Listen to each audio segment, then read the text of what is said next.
ఒక శ్లోకం ఉందండి. భారతస్య ప్రతిష్ఠేత్వే సంస్కృతం సంస్కృతిస్తథా అని చెప్పేసి. భారతదేశానికి గర్వకారణమైనటువంటివి రెండు. ఒకటి సంస్కృతి, రెండవది సంస్కృత భాష అని చెప్తున్నారండి. సంస్కృతం అంటే అర్థం ఏమిటండి? సంస్కరించబడినది అని అర్థం. సంస్కరించబడడం ఏమిటి? అంతకుముందు బాగోలేకపోతేనే కదా సంస్కరిస్తారు.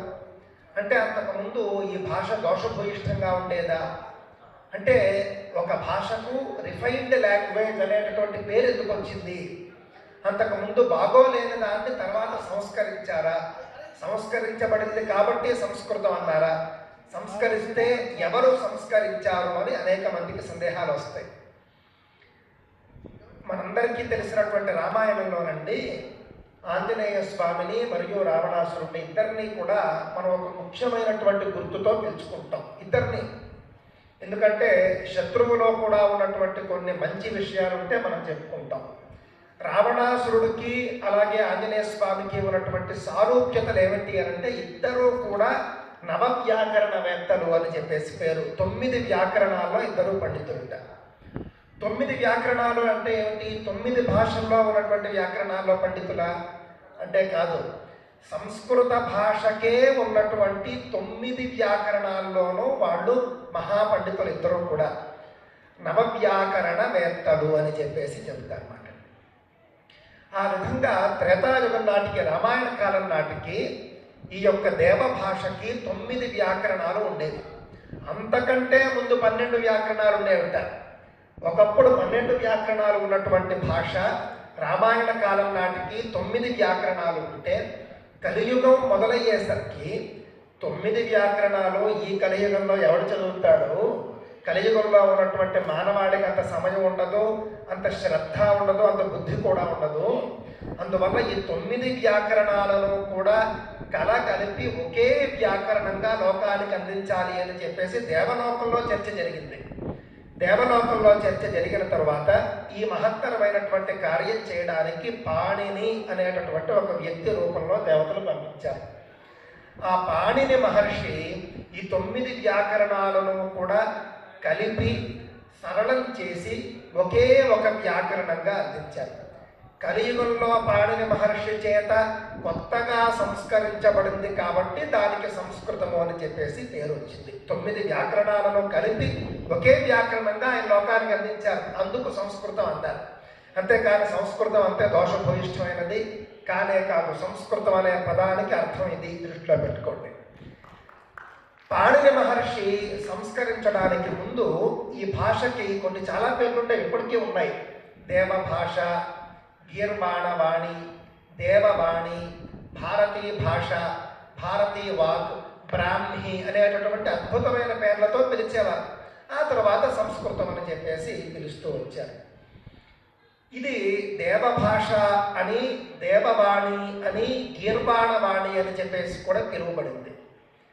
ప్రపంచంలో ఏ ఒక్క భాషకైనా సరే ఈ భాష దైవ భాష అని చెప్పేసి పేరుందా అండి? కేవలం సంస్కృతానికి మాత్రమే ఉంది. ఇది హిందుత్వం యొక్క గొప్పతనం, దృష్టిలో పెట్టుకోండి.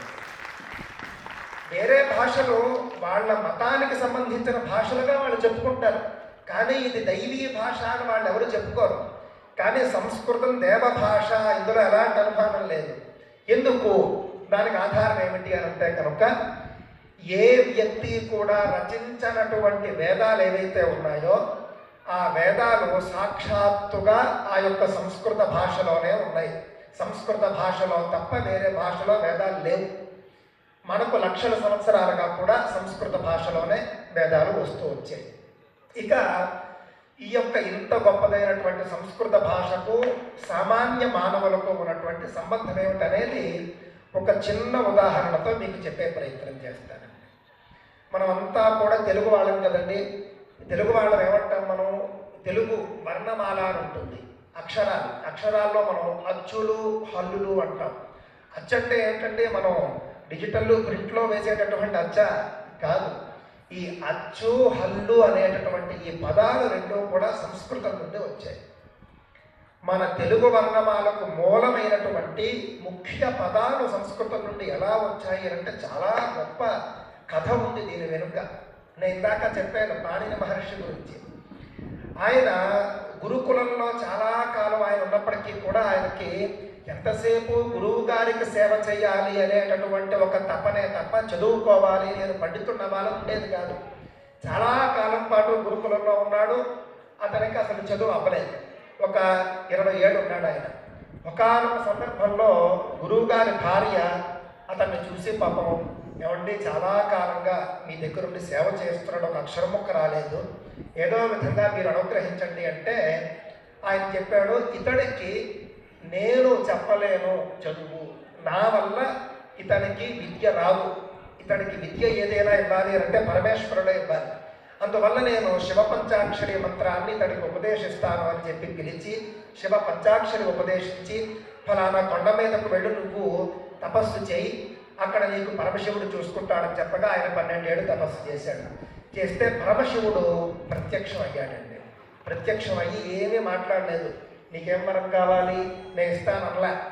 ఆయన ఏ విధంగా అయితే ప్రళయకాలంలో ఆయన నాట్యం చేస్తాడో ఆ నాట్యం చేశాడనమాట. అక్కడ నాట్యం చేసి నాట్యం అయిపోయిన తర్వాత నృత్తావసానే నటరాజ రాజ ననాద ఢక్కాం నవపంచవారం అన్నారన్నమాట అండి.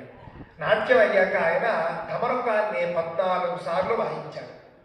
వాయిస్తే 14 రకాల శబ్దాలు ఆ ఢమరుకం నుండి వచ్చాయి.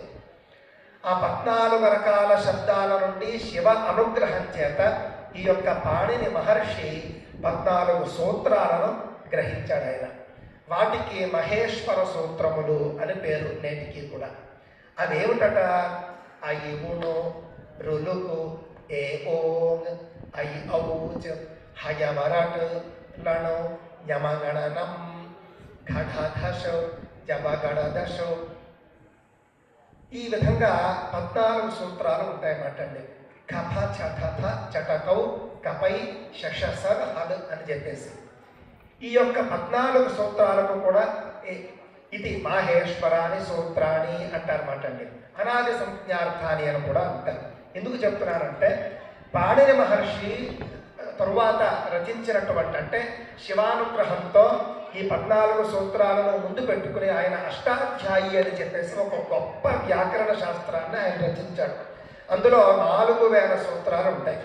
ఆ 4000 సూత్రాలకు కూడా ఈ 14 మహేశ్వర సూత్రాలే ఆధారాలు. ఈ 14 మహేశ్వర సూత్రాలు లేకపోతే కనుక ఆ 4000 సూత్రాలు ఎవరికి ఎప్పటికీ అర్థం కావు. అంత అద్భుతమైనటువంటి శాస్త్రం.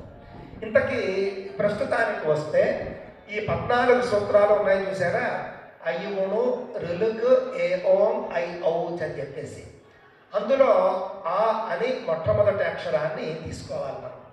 నేను చిట్ట చెప్పినటువంటి ఏ ఓం ఐ ఔచ్ అని చిట్ట చివరి అంటే 4వ సూత్రం ఏదైతే ఉందో ఐ ఔచ్ అని ఉంటుంది. అందులో చు అనేటటువంటి తీసుకోవాలి. ఆ చు ఈ రెండూ కలిపి దానికి అచ్ అని చెప్పేసి పేరు మాటండి.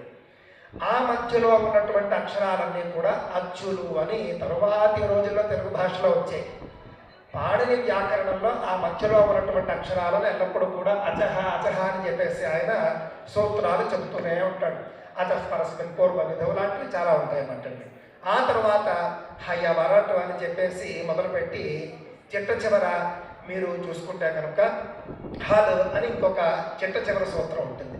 ఈ హ ఆ లు ఈ రెండూ కలిపి హల్ అని అక్కడ మళ్ళీ తయారవుతుంది.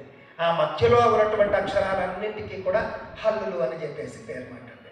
ఆ విధంగా మన తెలుగు భాషలో చెప్పాలంటే ఆ నుండి అహా వరకు ఉన్నటువంటి అచ్చులని, కా నుండి చిట్ట చివరి వరకు ఉన్నటువంటి హా వరకు ఉన్నటువంటి హల్లులు అని మనం చెప్పడానికి మూలం ఎవరు అని అంటే కనుక పరమశివుడు మూలము, మహేశ్వర స్తోత్రాలు మూలము, సంస్కృత భాష మూలము అనే అంశాన్ని మనం దృష్టిలో పెట్టుకోవాలి.